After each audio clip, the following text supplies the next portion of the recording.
اور اگر تم کو اس بات کا خوف ہو کہ یتیم لڑکیوں کے بارے میں انصاف نہ کر سکو گے تو ان کے سوا جو عورتیں تم کو پسند ہوں 2-2 یا 3-3 یا 4-4 ان سے نکاح کر لو۔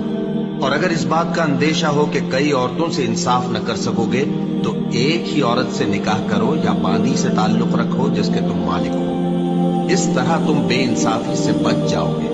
اور عورتوں کو ان کے مہر خوشی سے دے دیا کرو، ہاں اگر وہ اپنی خوشی سے اس میں سے کچھ تم کو چھوڑ دیں تو اسے مزے سے کھا لو۔ اور کم عقلوں کو ان کا مال جسے اللہ نے تم لوگوں کے لیے سبب معیشت بنایا ہے مت دو، ہاں اس میں سے ان کو کھلاتے اور پہناتے رہو اور ان سے معقول بات کہتے رہو۔ اور یتیموں کو بالغ ہونے تک کام کاج میں مصروف رکھو اور جانچتے رہو،